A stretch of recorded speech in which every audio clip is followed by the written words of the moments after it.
Hello everyone, welcome back to learners academy. आज का topic काफ़ी इंटरेस्टिंग होने वाला है, जो कि हमारा टॉपिक है नेशनल एजुकेशन पॉलिसी 2020। हमारे एजुकेशन सेक्टर में लगभग अब 34 साल बाद ये चेंजेस आए हैं और एक काफ़ी मेजर चेंजेस है। सो जो मेजर चेंजेस है उनको मैंने 13 पॉइंट्स में मैंने डिवाइड कर लिया है। तो सबसे पहले में हम एक एक पॉइंट करके उसके ऊपर देखेंगे कि वो क्या और आपके लिए कौन से सेक्टर के लिए, आप कॉलेज स्टूडेंट है, आप स्कूल स्टूडेंट है, तो जिस स्टूडेंट के लिए वो मायने रखेगा मैं उस बताऊंगा कि वो किस स्टूडेंट के लिए मायने रखेगा। सो हर एक पॉइंट पे हम ब्रीफ डिस्कशन करेंगे। 13 पॉइंट है लगभग, ज़्यादा लंबा वीडियो नहीं है, तो बिना स्किप करे देखिएगा पूरी वीडियो। पहला पॉइंट आता है हमारा कि जो HRD मिनिस्ट्री है हमारी, जो ministry of human resource and development जो मिनिस्ट्री थी हमारी, अब उसका नाम चेंज करके एजुकेशन मिनिस्ट्री रख दिया। ये सिर्फ इसमें बस नाम चेंज किया, ज़्यादा काम किया नहीं है। उसके बाद सेकंड पॉइंट आता है हमारा जो UGC है, यूनिवर्सिटी ग्रांट्स कमीशन, और AICTE है, all India council of technical education, मतलब टेक्निकल, ये वाली जो टेक्निकल एजुकेशन के लिए पॉलिसीज़ बनाती थी और ये सारी यूनिवर्सिटीज़ के लिए पॉलिसीज़ बनाती थी। इसके लिए क्या किया, अब इसको मर्ज करके एक सिंगल रेगुलेटर बना दिया और उसका नाम क्या रखा है, higher education commission of India, HECI। अब जो कन्फ्यूजन होती थी कि UGC एक पॉलिसीज़ बनाता है, AICTE पॉलिसीज़ बनाता है, तो वो कौन कौन से कॉलेजेस फॉलो करेंगे नहीं करेंगे। अब क्या करा, उसको एक सिंगल रेगुलेटर बना दिया, इन दोनों को मर्ज कर दिया है। अब जो पॉलिसीज़ आएंगी वो हर कॉलेज को एक्सेप्ट करनी पड़ेगी, फॉलो करनी पड़ेगी। अब हमारा थर्ड पॉइंट आता है कि अगर जब आप स्कूल पास आउट हो जाते हैं तो आपको फिर एंट्रेंस एग्ज़ाम देना होता है कॉलेजेस में जाने के लिए। अब क्या किया है कि एक कॉमन एंट्रेंस एग्ज़ाम बना दिया गया है, एक ही कॉमन टेस्ट होगा और वो NTA बनाएगी। NTA होती है नेशनल टेस्टिंग एजेंसी, ये हमारा JEE मेंस और JEE एडवांस का पेपर बनाती है। अब क्या होगा, ये one common entrance test exam जो होगा ये NTA बनाएगी। ये ट्वाइस अ ईयर होगा और ऑप्शनल होगा, अगर आपको देना चाहे तो आप दे सकते हैं, क्योंकि और कुछ यूनिवर्सिटीज़ अपना खुद का टेस्ट प्रेफर करेंगी। इसमें क्या आपके लिए पास अपॉर्चुनिटीज़ है अच्छे कॉलेज में जाने के लिए। आपको एक ही टेस्ट देना है, किसी भी कॉलेज में एंट्री चाहिए तो आपको ये टेस्ट देना बहुत ही कंपलसरी हो जाएगा। फोर्थ पॉइंट आता है कि जो टॉप 100 फॉरेन यूनिवर्सिटीज़ हैं वो इंडिया में आके अपनी ब्रांच खोलेगी। इंडियन गवर्नमेंट उनको अलाउ करेगी कि आप हमारे यहाँ पे अपनी ब्रांच खोलिए। वो अपनी ब्रांच खोलेंगी। अगर हमें बाहर फॉरेन में पढ़ने जाना होता था तो हमें SAT का एग्ज़ाम देना पड़ता था। अब हमें SAT का एग्ज़ाम नहीं देना है, हमें इंडियन SAT का एग्ज़ाम देना है, क्योंकि ये फॉरेन कंट्रीज़ हम इंडिया में आके हमें पढ़ाएंगी। हमें इंडियन SAT पेपर जो है अब वो कंडक्ट होगा अगर आपको इन फॉरेन यूनिवर्सिटीज़ में पढ़ना है, जो कि अब इंडिया में खुलेंगी। ठीक है। हमारा फिफ्थ पॉइंट है कि जो MPhil कोर्स है अब ये डिसकंटिन्यू कर दिया जाएगा, MPhil अब से नहीं पढ़ाया जाएगा एज अ कोर्स। इसके बाद है कि जो 6th पॉइंट में है कि जो हमारी IITs है, ये IITs जो है ये हमेशा साइंस बेस्ड हमें टेक्निकल नॉलेज देती थी। टेक्निकल एजुकेशन कोर्सेज होते थे, इसमें MBA होते थे, लेकिन इसमें आर्ट्स और ह्यूमैनिटीज़ के काफ़ी कम कोर्स है, नेग्लिजिबल कोर्स कह सकते हैं आप। लेकिन अब IITs को भी और कोर्सेज लाने पड़ेंगे आर्ट्स और ह्यूमैनिटीज़ सेक्शन में। अब हमारा 7th पॉइंट आता है बोर्ड एग्जाम्स के ऊपर। बोर्ड वाले बच्चों के लिए बहुत इंपॉर्टेंट है कि बोर्ड में अब रोट लर्निंग से आपका काम नहीं चलेगा। आपको नॉलेज बेस्ड एप्लीकेशन क्वेश्चन को सॉल्व करना आना चाहिए, प्रैक्टिकल नॉलेज होनी चाहिए, आपको एप्लीकेशन बेस्ड नॉलेज होनी चाहिए। इसको रियल लाइफ एप्लीकेशन में आप कैसे अप्लाई करेंगे। अब बोर्ड एग्जाम के जो क्वेश्चन होंगे वो थ्योरेटिकल रोट लर्निंग क्वेश्चंस नहीं होंगे, वो आप एप्लीकेशन बेस्ड क्वेश्चंस होंगे। अब हमारा 8 पॉइंट जो होता है वो 3 पॉइंट्स में डिवाइडेड है। ये स्कूल वाले बच्चों के लिए और उन बच्चों के लिए भी है, स्पेशली जो 10th के बाद अपनी स्ट्रीम सेलेक्ट करने वाले थे।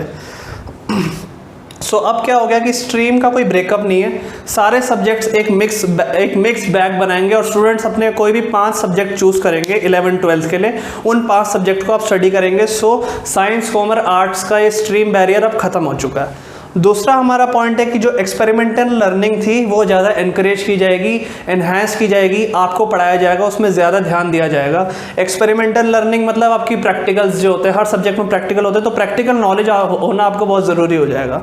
और बाकी बैगलेस डेज। अब बैगलेस डेज में क्या होगा कि आपको बैग नहीं ले जाना है, आपको कुछ काम नहीं करना है, आपको स्कूल जाना है और आपको को करिकुलर एक्टिविटीज़ करनी है, जैसे कि आप खेलेंगे, आप डांस कॉम्पिटिशन्स होंगे, डिबेट कॉम्पिटिशन्स होंगे, मतलब बच्चों को पूरा ओवरऑल डेवलपमेंट देने के लिए ये बैगलेस डेज बनाया। और बैगलेस डेज होने से पहले CBSE ने 30% सिलेबस 9 to 12 क्लास का वैसे ही रिड्यूस कर दिया, तो काफ़ी बच्चों को इसमें राहत मिली है। अब 9th जो हमारा पॉइंट है वो है संस्कृत लैंग्वेज और मदर टंग के ऊपर। संस्कृत लैंग्वेज और मदर टंग को ज़्यादा इंपॉर्टेंस दी गई है।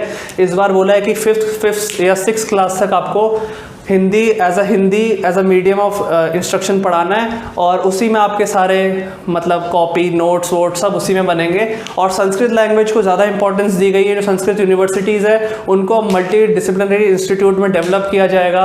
और आपका जो ई कंटेंट जो बनाते हैं स्कूल और कॉलेजेस, आपका जो ई कंटेंट बनाते हैं ई लर्निंग के लिए, कोरोना की महामारी में जो हमने ई कंटेंट सारा पढ़ाई हमने ऑनलाइन की है, तो इसके लिए पहले से ही टीचर्स जो है हमारे लिए ई कंटेंट बनाएंगे।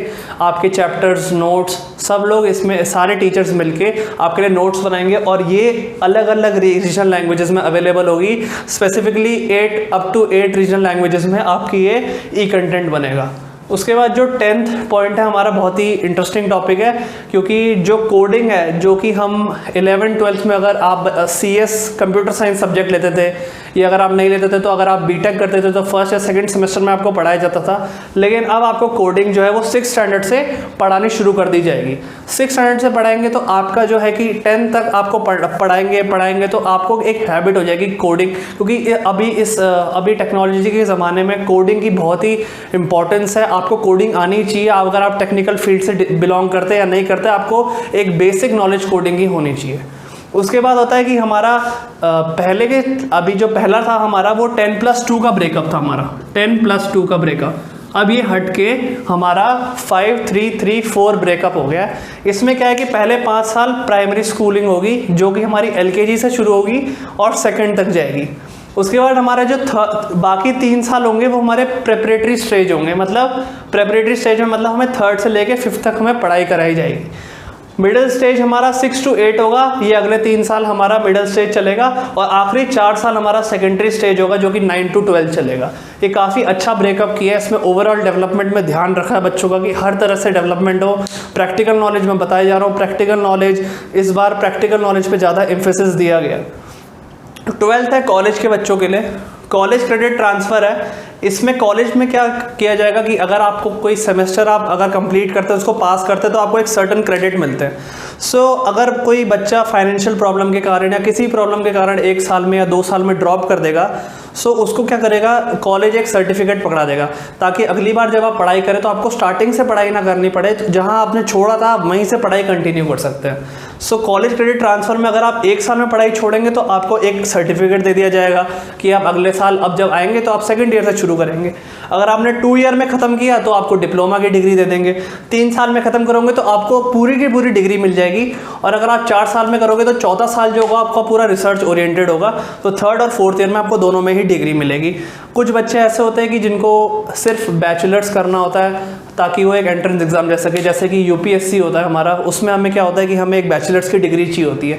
जो बच्चे डिग्री के लिए पढ़ रहे हैं वो 3 ईयर में अपनी डिग्री लेके एंट्रेंस एग्जाम दे सकते हैं। लेकिन जिनको असली में वो कोर्स करना है वो 4 साल का पूरा रिसर्च ओरिएंटेड कोर्स करके अपनी डिग्री पा सकते हैं। ठीक है। और एक और इसमें वो नया रिफॉर्म आया कि आपके जो UG कोर्सेज हैं बोल रहे हैं कि सारे के सारे 4 ईयर के हो जाएंगे। जो UG अंडर ग्रेजुएट प्रोग्राम है जो आप सीधा 12th के बाद करते हैं, जो भी आप हायर स्टडीज़ करते हैं, वो अब सारे 4 ईयर के होने वाले हैं।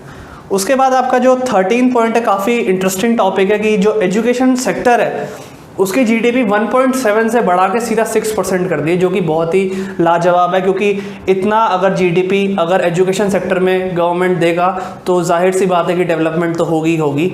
और यही सारे 13 के 13 रिफॉर्म्स हैं जो मेजर रिफॉर्म्स हैं, ये मैंने आपके सामने कवर कर दिए। ये सबके लिए जानना बहुत ज़रूरी है कि एजुकेशन सेक्टर में क्या क्या रिफॉर्म्स आए हैं, न्यू एजुकेशन पॉलिसी क्या क्या कहती है, आपके लिए जानना बहुत ज़रूरी था। अगर आपको वीडियो बहुत अच्छी लगी हो तो प्लीज़ इसको लाइक शेयर कमेंट कर देना और मेरे YouTube चैनल को सब्सक्राइब कर देना। Thank you so much.